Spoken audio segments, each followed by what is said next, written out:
Agoncillo town dwellers and natives got a much-needed reprieve to return to their homes and retrieve personal items and check on their pets and domesticated animals. Quieting developments on a less active volcano have eased tight restrictions imposed on areas declared danger zones that PTV correspondent Patrick De Jesus details in this report.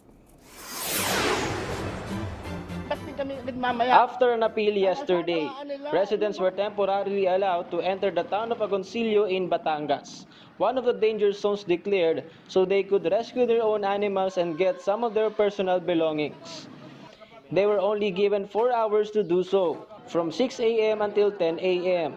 A few moments before this, vehicles formed a long queue going to the Agoncillo boundary. Before they were granted entry, residents had to sign an attendance sheet, a form, and surrender a valid ID. Even we in media were allowed to temporarily enter, as we passed on and through thick ashes covering the roads and houses on the wayside looking barely visible. Some residents rushed to get their pigs and other poultry in the limited time given to them. They also know how dangerous it is in the area, as Taal volcano is still under alert level 4. Hindi pa naman talaga tayo ligtas ngayon, kaya kailangan magmadali para makalikas agad. 4 na oras lang ang binigay. Residents were thankful with the temporary entry granted to them as they were able to get back to their animals, particularly now that their livelihood is affected. Sobra po, pati po sa mga hanap buhay po ng mga tao dito, lahat po side, as in wala po talaga.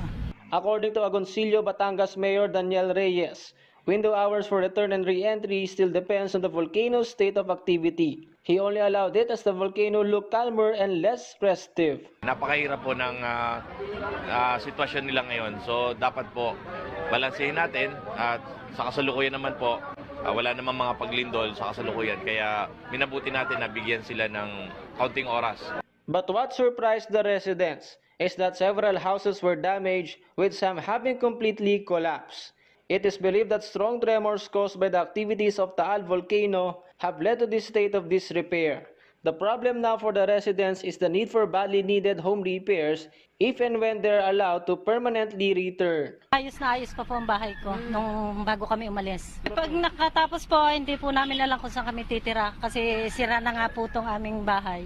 But after the 4-hour deadline, those trying to enter again were turned away this time as the lockdown was back in effect. Patrick De Jesus, for the Nation, Agoncillo, Batangas.